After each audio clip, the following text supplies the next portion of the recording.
A racist white woman slaps a black man for no reason. She is shocked when he slaps her back. Michael Jennings pulled into the grocery store parking lot, eyeing the few empty spaces scattered across the rows. It was a sunny Saturday afternoon, and the place was busy, cars weaving in and out as people rushed to get their weekend shopping done. As he drove down the lane, he spotted a free space close to the entrance. Prime real estate on a day like today. He eased his car in, making sure he parked straight between the lines. Just as he opened the door to step out, he heard the unmistakable screech of tires. He looked up and saw a white SUV pulling up aggressively next to him. A woman was inside, her face twisted with anger even before she fully rolled down the window. "Hey!" she shouted, jabbing a finger in his direction. "That was my spot." Michael blinked, startled by her sudden aggression. "Excuse me?" he asked, his voice calm but confused. The woman, now halfway out of her car, slammed her door shut. She stormed toward him, not bothering to keep her voice down. "I was waiting for that spot," she spat, stepping into his personal space. "I had my blinker on and everything." Michael glanced around. He hadn't noticed any cars waiting when he parked, and the lane had been clear. Keeping his voice steady, he said, "I didn't see you. The spot was open when I got here." Her eyes narrowed, and she crossed her arms, glaring at him like he had just insulted her personally. "Of course you didn't see me. You people never do you?" Michael's jaw tightened. He knew where this was going. He'd seen it before. The escalation from minor inconvenience to racial confrontation. He took a breath, determined not to let it get under his skin. "Look, I'm sorry if you were waiting, but the spot was empty. I didn't cut you off." "Don't you talk to me like that," she snapped, her voice rising with each word. "I've had enough of you people thinking you can do whatever you want. You're all the same, entitled, disrespectful, and thinking the rules don't apply to you." Michael clenched his fists, willing himself to stay calm. "Ma'am, I'm just here to buy some groceries. I don't want any trouble. It's just a parking spot." Her face contorted in fury at his calm tone, as if it only infuriated her more. She took a step closer, pointing a finger right at his chest. "Trouble? You want to talk about trouble? People like you are nothing but trouble.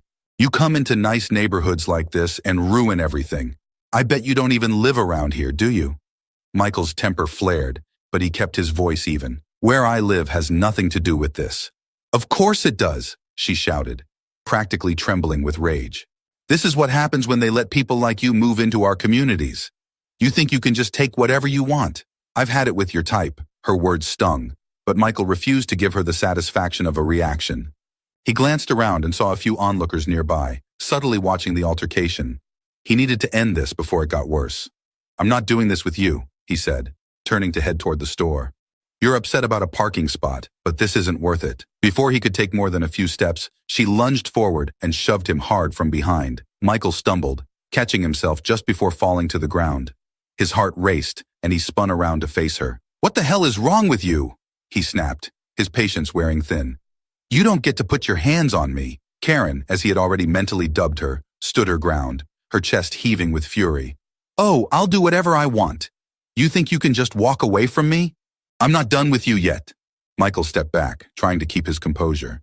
His mind raced, thoughts of the possible outcomes flashing through his head. If this escalated any further, it wouldn't end well for him. He had seen too many situations like this, where a black man defending himself somehow became the aggressor in the eyes of everyone around. "Lady, walk away before you do something you'll regret," he warned. She sneered, her lip curling. "You don't tell me what to do, boy." The word hung in the air between them, heavy with its racist implication. Michael's breath caught in his throat, his fists clenched so tightly that his nails dug into his palms. This wasn't just about a parking spot anymore. It was about power, about entitlement, about her belief that she could say and do whatever she wanted without consequence. He was tempted to just walk away, but the weight of her words, the shove, everything boiled beneath the surface. And then, without warning, she lashed out. Her hand swung through the air fast and sharp, connecting with Michael's face in a slap so loud it echoed off the nearby cars. The force of it made his head jerk to the side, the sting radiating across his cheek and jaw. His skin burned, not just from the slap, but from the humiliation of the public spectacle she was making of him. Michael stood there for a second, stunned, his mind racing as he processed what had just happened. The slap wasn't just physical, it was a declaration. A statement that she believed she could strike him, that she could degrade him without facing any repercussions. His muscles tightened, every part of him wanting to react. He knew what he had to do, what he should do, but the fire inside him wouldn't let it go. He couldn't just take this. Without thinking, he raised his hand and slapped her back. Not with the same force, but just enough to send a clear message. The contact was firm, but controlled, a restrained warning rather than retaliation. Karen staggered back, her hand flying to her cheek as if she couldn't believe what had just happened. Her eyes widened in shock, and for a split second, there was silence. Then she exploded. You hit me?" she screamed, her voice shrill and unhinged. "You animal, you're going to pay for this. Do you know who I am? You think you can put your hands on me? I'll ruin you." Her words came out in rapid bursts, each one louder and more frantic than the last. She waved her arms wildly, like a child in the middle of a tantrum, her face turning an ugly shade of red. She looked around, searching for validation from the bystanders who had gathered to watch the scene unfold. "He assaulted me!" she shrieked, pointing at Michael with wild, accusing eyes. "He hit me! This thug thinks he can hit a woman! You're done!" Michael's pulse raced as more people started paying attention, some whispering to each other, others pulling out their phones. He could feel their eyes on him, their judgment forming in real time. He had seen this before, how quickly public perception could shift, how easily he could be cast as the villain in a situation he didn't create. He took a step back, trying to diffuse the situation with his own calm. "You hit me first. I didn't want any trouble." Karen, still clutching her cheek, hissed at him like a wounded animal. "I'm not doing this with you," Michael said, his voice cold and steady. "I'm done." Without waiting for her response, he turned and walked away, his pulse still racing, his cheek still stinging. Behind him, Karen continued to scream, the words losing coherence as her rage consumed her. "You're done! You hear me? You're finished!" Michael didn't look back. He stepped into the store, the automatic doors closing behind him.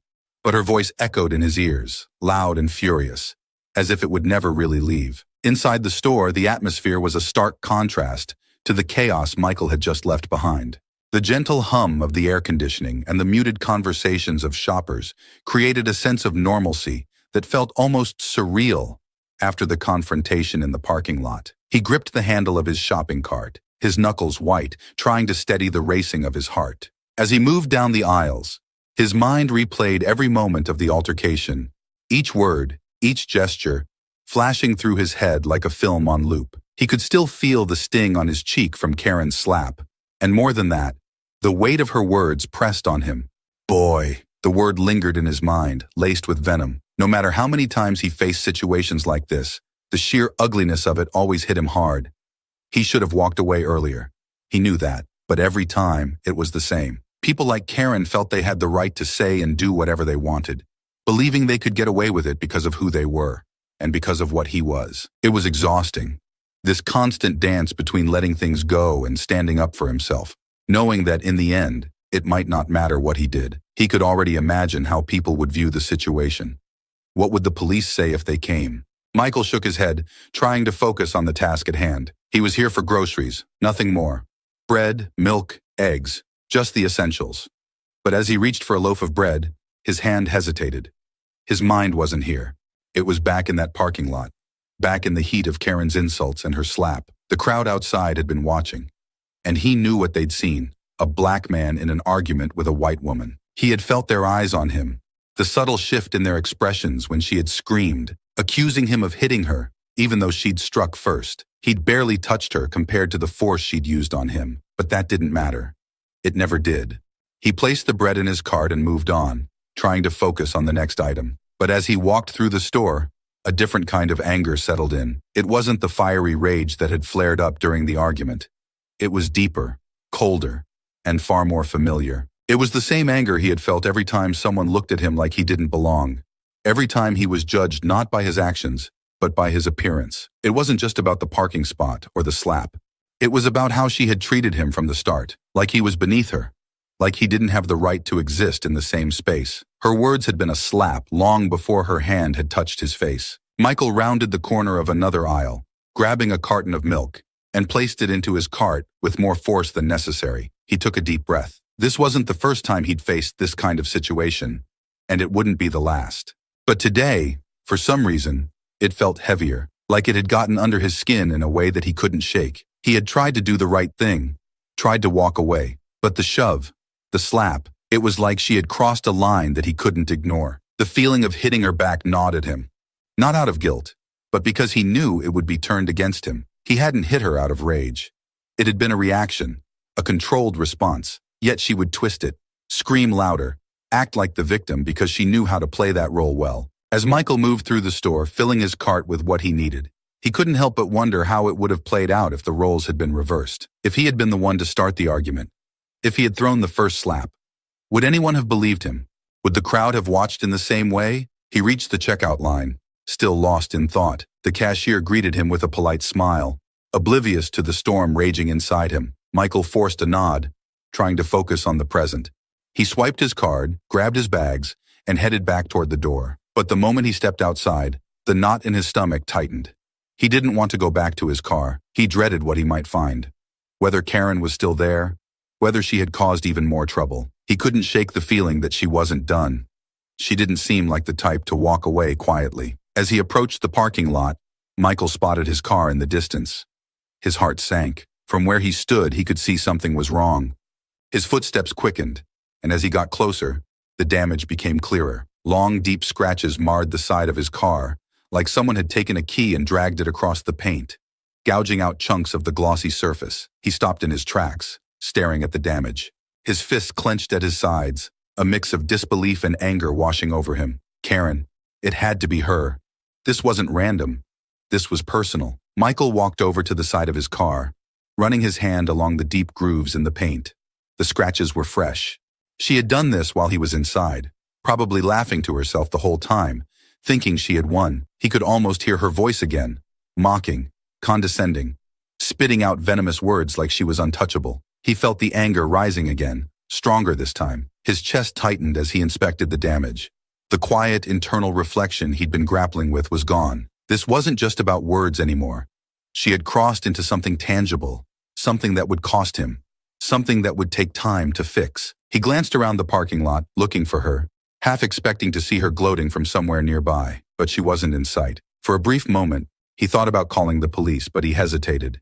He knew how this could go. She could twist the story, play the victim, make him the aggressor, and there were no witnesses left to back him up. Still, something inside him refused to let this go. He was tired of backing down, tired of letting people like Karen think they could get away with this. Michael leaned against the side of his car, staring at the scratches, his mind racing. He couldn't just let this slide. He wouldn't. 15 minutes passed as he sat there, waiting, thinking, and then, as if on cue, he heard the sound of laughter. He looked up and saw her, Karen, standing a few cars away, leaning against her SUV with a smug, satisfied smile on her face. She had been watching the whole time. "Oh, poor you," she sneered, her voice dripping with sarcasm. "Looks like someone messed up your precious little car. Guess you shouldn't have taken my spot, huh?" Michael stared at her, his anger bubbling just beneath the surface. He stood up straight, his eyes locked on hers. "You think this is funny?" Karen laughed again, louder this time. "Oh, I think it's hilarious. You can't do anything about it. What are you going to do, call the cops? Good luck with that. They'll just arrest you and take my side. You people never learn." Her words were like gasoline on a fire. Michael felt his blood boil. He had never been one to lash out, but the temptation to say something, anything, that would wipe that smug look off her face was overwhelming. He stepped toward her, but before he could open his mouth, she smirked and said, "Go ahead, say something. I dare you." Michael knew he had to choose his next words carefully.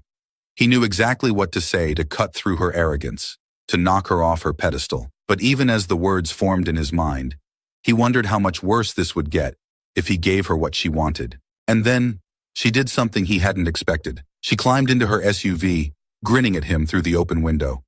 For a split second, he thought she might drive off.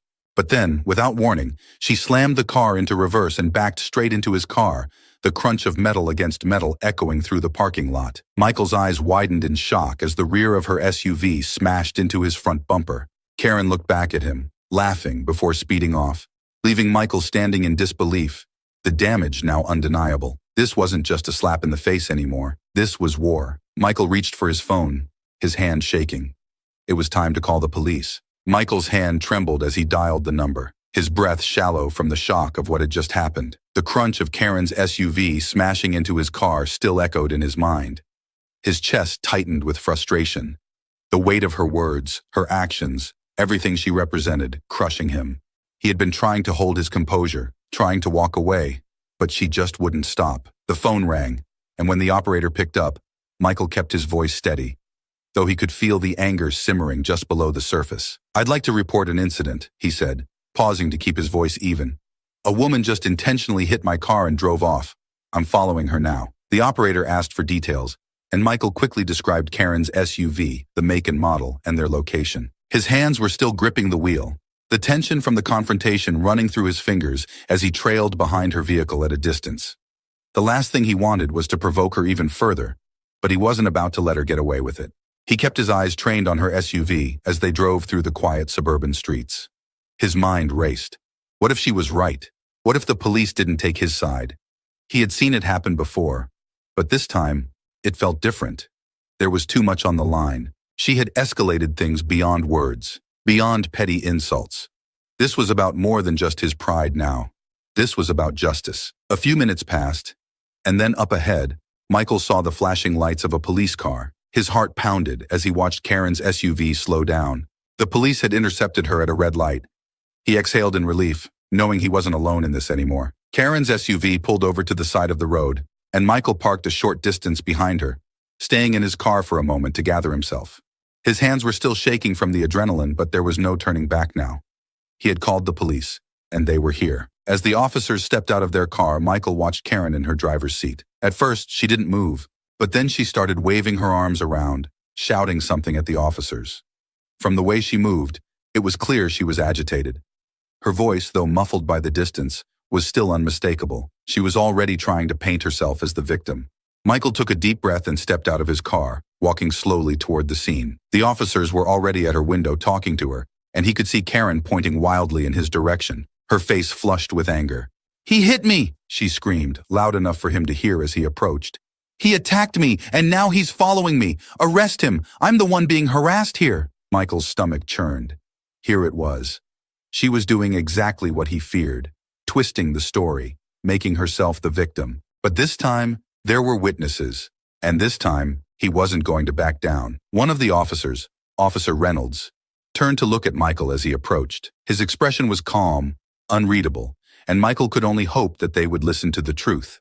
"What happened here, sir?" Officer Reynolds asked, his tone professional. Michael took a deep breath, his heart still pounding in his chest. "I was in a parking lot," he began, his voice steady. "This woman, she started yelling at me over a parking spot. Things escalated.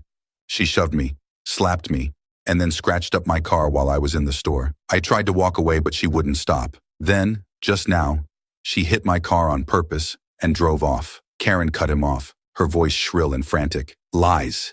He's lying. He attacked me. He's dangerous." Michael clenched his fists but kept his voice calm. "There are scratches on my car, officer. You can see the damage. And she just rear-ended me." Officer Reynolds glanced over at Michael's car, his eyes narrowing as he inspected the damage. "We'll take a look," he said, turning back to Karen. "Ma'am, please step out of the vehicle." Karen's face turned red, and she slammed her fists against the steering wheel. "You can't be serious. You're really going to listen to him? Look at me. I'm the one who's been attacked. I demand that you arrest him right now." "Step out of the vehicle, ma'am," Officer Reynolds repeated, his voice firm. Karen's eyes flicked to Michael, a mix of fury and disbelief in her expression. "You're doing this because of him, aren't you?" She spat, glaring at Michael. "This is all his fault. You people are all the same." Michael bit the inside of his cheek, forcing himself not to react. This was her game. Push him, provoke him, make him look like the aggressor. But he wasn't going to give her that satisfaction. Finally, Karen opened her door and stepped out, still yelling at the officers. "This is ridiculous. I'm not the criminal here. He should be the one in handcuffs." The officers remained calm as they guided her to the side, asking her more questions about the incident. Karen continued her rant, pointing at Michael and shouting about how he had attacked her, how she was the real victim. As Michael stood there, he could feel the weight of everything pressing down on him. The words, the accusations. It was all too familiar, but this time, he wasn't alone. He wasn't the only one who knew the truth. One of the other officers walked over to Michael, asking him to explain what had happened in more detail. He recounted the events clearly, describing each escalation, each insult, and finally, the moment Karen had rear-ended his car. "Do you have any witnesses to the initial confrontation?" the officer asked. Michael shook his head. "There were people in the parking lot, but no one stepped in. I don't know if anyone would have recorded it. The officer nodded. We'll check the store's cameras to see if we can get any footage from the parking lot. As for the damage to your car, that's clear enough. At that moment, Karen's voice rose again. He's making this all up. You can't believe him over me. He's lying. Michael tensed as Officer Reynolds returned, his face serious but measured. Ma'am, he said, turning to Karen, we have enough evidence to place you under arrest for property damage and assault. You'll need to come with us. Karen's face turned a shade of crimson, and her whole body seemed to tremble with rage. Arrest me? Are you crazy? She pointed a shaky finger at Michael. He should be in handcuffs, not me. I'm the one who was attacked. Please turn around, ma'am, Officer Reynolds repeated, stepping forward. But before he could finish his sentence, Karen let out a shrill scream and lunged at Michael. Her fists came down hard against Michael's shoulder, catching him off guard. The impact wasn't overwhelming, but the sheer surprise of the attack in front of the officers stunned him. You think you can ruin me? Karen shrieked, swinging again. Her knuckles grazed Michael's chest, and her fury was palpable. Her face twisted into something feral and ugly. The officers quickly moved in, grabbing her arms before she could strike again. But Karen was wild, thrashing against their hold, her words spilling out in a venomous tirade. You're nothing. You hear me? Nothing. You don't belong here. Michael stepped back, his heart pounding in his ears as the officers struggled to subdue her. Karen kicked and flailed, screaming incoherently as they wrestled her into handcuffs. I'm the victim, she shrieked, her voice cracking as they pulled her toward the squad car.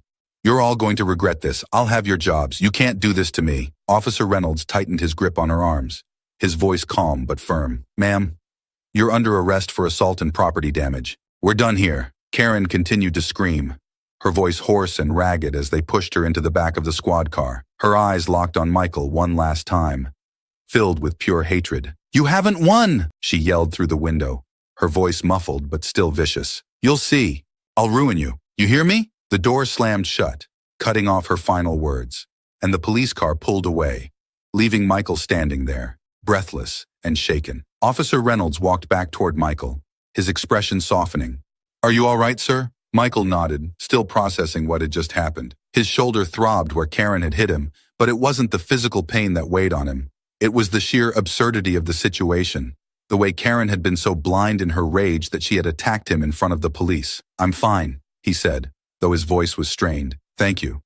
We'll get your statement on file, Officer Reynolds said, handing Michael a card. You can follow up at the station tomorrow if you want to press formal charges. I will, Michael replied, still feeling the weight of the confrontation. The officers left, and as the sound of the sirens faded into the distance, Michael stood alone beside his damaged car. He stared at the scratches and the dents, the physical remnants of Karen's fury. It wasn't just about the car. It wasn't just about the slap or the insults. This was about more, about standing up, about not letting people like Karen think they could get away with this. He hadn't started this fight, but he sure as hell was going to finish it. The next morning, Michael walked into the police station, the events of the previous day still fresh in his mind. The tension in his chest hadn't fully dissipated, but the quiet hum of the station brought a sense of strange calm. He was here for one reason, to press charges against Karen. He approached the front desk where a young officer sat, glancing up from her computer as he approached. Good morning. How can I help you? She asked, her voice professional yet kind. I'm here to press charges for an incident that happened yesterday, Michael replied, feeling the weight of the words. There was an assault and property damage. I gave a statement yesterday, but I want to follow through with formal charges. The officer nodded and handed him a clipboard. Fill this out with your information, and we'll have someone assist you shortly. As Michael filled in the paperwork, his mind wandered back to the confrontation with Karen. Her screaming, the blows she had landed, and her unrelenting hate. It was still fresh, raw, as though it had happened moments ago. He couldn't help but think of how easily things could have gone differently. Had the officers not intervened, she would have turned the story around on him, as she had tried to do from the start. But now things were different. The truth had been laid bare. There was no hiding behind her status, no manipulating the situation to her advantage. He had stayed calm when she lost control, and the law had taken notice. Mr. Jennings? A voice broke through his thoughts. He looked up to see Officer Reynolds, the same officer from the day before, walking toward him. Yes, that's me, Michael said, standing as Officer Reynolds approached. Come with me, Officer Reynolds said, gesturing for him to follow. We'll get your statement finalized and discuss how you'd like to proceed. Michael followed him to a small office at the back of the station. The room was plain but functional, with a desk, a few chairs, and a computer. Officer Reynolds sat behind the desk, pulling up some files on his computer, while Michael sat across from him. "So, you've decided to press charges against Ms. Thompson?" Officer Reynolds asked, glancing at Michael as he typed. Michael nodded firmly. "Yes, I want to press charges. She needs to be held accountable for what she did." Officer Reynolds leaned back in his chair, nodding in understanding. "I think you're making the right decision. With the evidence we've gathered, the damage to your car, witness statements, and her assault on you in front of the officers, there's a strong case against her." Hearing the words made it feel real. This wasn't just about some petty argument in a parking lot anymore. Karen's actions had consequences, and Michael was determined to see it through, no matter how much she had screamed about ruining him. As Officer Reynolds continued to type up the report, Michael heard the sound of a door slamming in the distance. He glanced toward the hallway, but his attention was quickly pulled back when Officer Reynolds spoke again. "We'll file this report and send it to the district attorney. They'll review the charges and decide how to proceed with her case. But with everything we have, I don't see why they wouldn't move forward." Michael nodded. He appreciated Officer Reynolds' straightforwardness. After everything that had happened, hearing that there was a path forward for justice felt like a weight had been lifted. Suddenly a voice echoed from the hallway, loud and unmistakable. Michael's blood ran cold as he recognized it immediately. "You can't do this to me." It was Karen's voice, shrill and full of rage, just like the day before. The door to the small office burst open, and there she was, Karen, her face twisted with fury, escorted by another officer. She was red-faced, her eyes wild as she tried to wrestle free of the officer's grip. "You! It's you!" she shrieked, her gaze locking onto Michael as she lunged forward. "You're trying to destroy my life! This is all your fault!" The officer quickly stepped in front of her, holding her back. But Karen was relentless, her eyes blazing with hatred. "I'll sue you! You think you're going to ruin me? I'll ruin you! You're nothing!" "Nothing." Michael stood up, his heart racing, but he kept his distance. The officer holding Karen back looked at Officer Reynolds, giving him a nod as they pulled her from the doorway. Karen still screaming all the way down the hall. Officer Reynolds sighed, shaking his head. "She's here for her arraignment. I didn't expect her to be brought in this early." Michael sat back down slowly, trying to steady his nerves. Even in custody, even after being arrested, Karen was still consumed by the same hatred, the same entitlement that had led her to attack him in the first place. "Don't worry," Officer Reynolds said, noticing the tension in Michael's expression. "She's not going anywhere. Once we finalize the charges, she'll be facing more than just an arraignment." Michael nodded, though his thoughts still swirled. Karen's words had cut deep, but he wasn't going to let her intimidate him now, not after everything. "All right," Officer Reynolds continued. "We'll submit everything, and you'll be notified when the case moves forward." "You did the right thing, Michael." Michael stood, shaking Officer Reynolds' hand. "Thanks. I appreciate everything you've done. Just doing my job," Reynolds replied with a small smile. "Good luck with everything. We'll be in touch." As Michael left the station, walking out into the cool morning air, he felt a strange mixture of relief and resolve. He had taken the necessary steps, pressed the charges, and held his ground. But this wasn't over. There would be a trial, a confrontation in court, and who knew how far Karen would go to make good on her threats. But Michael wasn't backing down. He had come this far, and now he would see it through to the end. Weeks had passed, but the day had finally arrived. Michael sat quietly in the courtroom, his heart steady, but his mind racing. The atmosphere was tense, a quiet hum of anticipation filling the air. He glanced around the room, rows of benches, the judge's bench high above, and a handful of onlookers seated on either side. At the front, the prosecution team was preparing, while Karen sat at the defense table, her face pale but her jaw clenched in stubborn defiance. She hadn't spoken to him since the day at the police station, but the memory of her screaming, lunging at him, was still fresh in his mind. Her eyes had been wild with anger, but now she sat stone-faced, refusing to acknowledge him, as though everything that had happened was somehow his fault. Michael took a deep breath, focusing on the facts. This wasn't about emotions anymore. It wasn't about the insults or the slap or even the damage to his car. This was about accountability. Karen had assaulted him, damaged his property, and tried to manipulate the situation to her advantage. But now, it was all laid bare for the world to see. The sound of the door opening snapped Michael's attention forward as the judge entered the room. "All rise!" the bailiff called out. and everyone stood as Judge Patricia Simmons took her seat.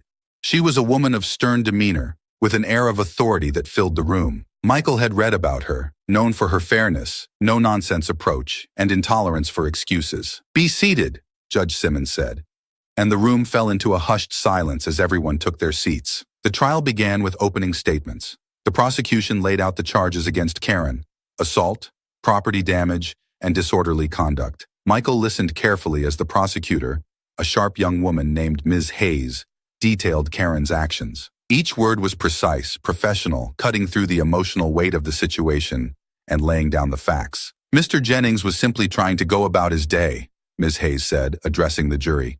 "He did nothing to provoke this assault." Ms. Thompson, on the other hand, chose to escalate the situation. And not only did she damage Mr. Jennings' property, but she also physically assaulted him, not once, but twice, in broad daylight, in front of witnesses, and even in the presence of law enforcement. We are here today because Ms. Thompson must be held accountable for her actions. Karen's lawyer, an older man with graying hair and a soft voice, stood up next for the defense's opening statement. "Ms. Thompson deeply regrets the events that transpired," he began, glancing over at her. "She acted out of frustration, but she is not the criminal that this case seeks to paint her as. She's a mother, a member of this community, and someone who is having a bad day, a day that spiraled out of control. We asked the jury to consider the context of the situation, the pressure she was under, and to find compassion in understanding that this was an isolated incident." Michael bit the inside of his cheek. Compassion? It was always the same. When people like Karen made mistakes, it was always about finding compassion, understanding the pressure they were under. But when people like him were involved, the narrative was always different, always more about judgment than empathy. The trial moved forward with witness testimonies. A few bystanders from the parking lot were called to the stand. They described the argument between Michael and Karen, the escalation, and how Karen had physically attacked him. Their words aligned with Michael's account, confirming what had already been documented in the police reports. But then came Karen's turn to take the stand. She approached the witness box slowly, her head held high, but her expression still full of stubborn indignation. She sat down and adjusted her seat, her hands clasped tightly in front of her as her lawyer began to ask her questions. "Ms. Thompson," her lawyer started gently, "can you describe what happened on the day of the incident?" Karen let out a small sigh before answering. "I was having a terrible day," she began, her voice soft, almost pleading. "I had gone to the store, and when I saw the parking spot, I thought I could finally get a break. But then Mr. Jennings just pulled into it. I got out to confront him, and I regret what happened next." "Why do you regret it?" her lawyer asked. "I regret losing my temper," she replied, her voice trembling slightly, playing up the remorse. "But what people don't seem to understand is that Mr. Jennings slapped me too. I wasn't the only one who escalated things. He hit me right back." There it was, the twist Michael had been waiting for. Karen, once again, trying to paint herself as the victim, as though his reaction had somehow equaled the violence she had initiated. Her lawyer nodded, giving her a sympathetic look before turning to the jury. "Ms. Thompson acknowledges her mistakes, but we cannot ignore the fact that Mr. Jennings also reacted physically. This was not a one-sided altercation." The courtroom buzzed for a moment with murmurs. Karen's lawyer sat down, and it was the prosecution's turn for cross-examination. Ms. Hayes wasted no time, rising from her seat and approaching Karen with sharp focus. "Ms. Thompson," Ms. Hayes began, "you claim that Mr. Jennings slapped you. But isn't it true that he only did so after you slapped him first?" Karen shifted in her seat, her bravado faltering slightly. "Yes, but he still hit me," she insisted. "And wasn't it also true," Ms. Hayes continued, "that the slap from Mr. Jennings was not an aggressive, premeditated attack, but a reflexive action in response to your assault?" Karen hesitated, her eyes darting toward her lawyer, searching for a lifeline. "Answer the question, Ms. Thompson," Ms. Hayes pressed. Karen's voice dropped. "I suppose it was a reaction, yes." Ms. Hayes nodded, her expression firm but measured. "So, you admit that Mr. Jennings did not initiate physical violence. He merely reacted to being attacked." Before Karen could respond, Ms. Hayes turned to the judge. "Your Honor, I would like to call a witness to clarify the nature of the slap Ms. Thompson referred to." A moment later, one of the bystanders from the parking lot, a middle-aged man who had witnessed the entire altercation, took the stand. "Please state your name for the court, Ms. Hayes instructed. "Jeffrey Caldwell," the man replied, glancing at the jury before turning his attention to Ms. Hayes. Mr. Caldwell, you were present at the parking lot the day of the incident between Mr. Jennings and Ms. Thompson, correct? Ms. Hayes asked. Yes, I saw the whole thing, he replied. Can you describe what you saw regarding the physical altercation? Jeffrey nodded. Well, I saw Ms. Thompson approach Mr. Jennings. She was yelling at him pretty loudly. I couldn't hear everything from where I was, but it was clear that she was upset. Then she pushed him, and when he didn't react, she slapped him across the face, hard. That's when Mr. Jennings responded with a slap of his own. But it was different. It wasn't aggressive. It was more like he was just trying to stop her from hitting him again. Ms. Hayes leaned in slightly. Would you say Mr. Jennings's slap was a reaction, rather than an attempt to escalate the situation? Absolutely, Jeffrey said without hesitation. It was light. He didn't seem like he wanted to hurt her. It was like a reflex, just to defend himself. Thank you, Mr. Caldwell, Ms. Hayes said, turning back to the jury. What we've heard from Mr. Caldwell, a neutral witness, confirms that Mr. Jennings' action was not an act of aggression, but a defensive response to Ms. Thompson's attack. Karen's lawyer shifted uncomfortably in his seat as Ms. Hayes took her place once more. The jury was silent, taking in everything that had been said. The courtroom fell into a quiet murmur as the judge announced a short recess before closing arguments. Michael stood, stretching his legs, feeling a mix of anticipation and unease. It was almost over. Soon the jury would decide whether Karen would face real consequences for what she had done. When court reconvened, the prosecution and defense gave their final statements. Ms. Hayes was sharp, precise, leaving no room for doubt in the minds of the jurors. Karen's lawyer, on the other hand, appealed once more to emotion, asking the jury to consider the human side of Karen's actions. But Michael knew what was at stake. This wasn't about bad days or human sides. This was about justice. Hours later, the jury returned with their verdict. The courtroom was silent as the foreperson stood and read aloud, "We, the jury, find the defendant, Karen Thompson, guilty of assault and property damage." Karen's face paled, her composure finally cracking as the weight of the words settled on her. She sat motionless, her hands trembling slightly in her lap. The reality of her actions had finally caught up with her. Michael exhaled slowly, relief washing over him. It wasn't just about the verdict. It was about something bigger, about standing up for himself, about showing that no matter how many people like Karen tried to push him down, he wouldn't be silenced. As the court adjourned, Michael rose from his seat, his head high, feeling lighter than he had in weeks. Justice had been served. The courtroom buzzed with murmurs and the shuffle of people gathering their belongings. Michael stood still, letting the reality of the verdict settle in. Karen had been found guilty. The weight that had been pressing on him since the moment she had first laid her hands on him in that parking lot began to lift. But even as the relief spread through him, there was something else, something quieter, more unsettling.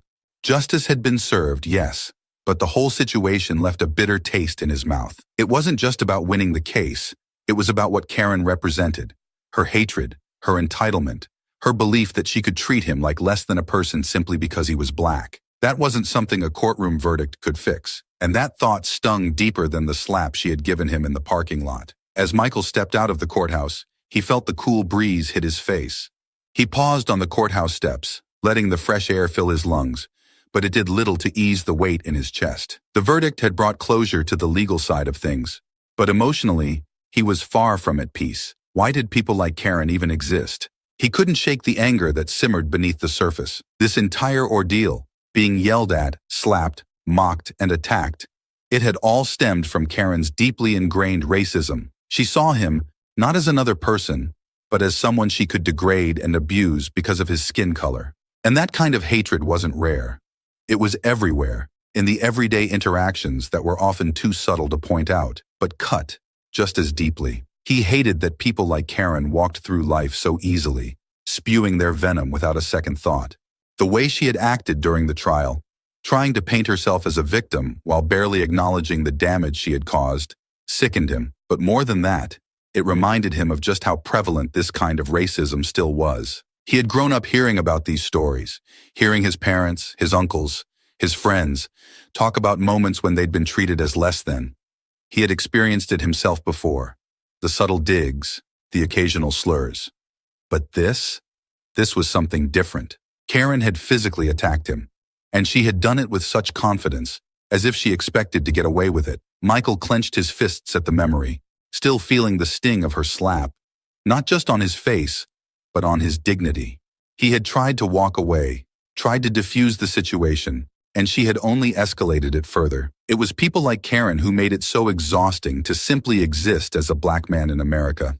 No matter how calm, how polite, how professional you were, there was always someone waiting to tear you down, just because they could. Ms. Hayes, the prosecutor, approached him, pulling him from his thoughts. She gave him a small, knowing smile. "How are you feeling?" she asked, her tone professional but gentle. Michael shrugged slightly. "I guess I'm relieved, but I don't feel as victorious as I thought I would." Ms. Hayes nodded. "That's understandable. Court victories in cases like these can feel bittersweet. It's about more than just the verdict, isn't it?" Michael nodded. "Yeah.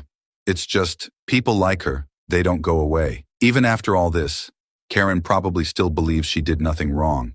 And there are so many more people like her out there. It's frustrating." His voice wavered with the pent-up frustration he had been holding in. Ms. Hayes gave him a sympathetic look. "I know. Unfortunately, people like her aren't rare, and the system can only do so much.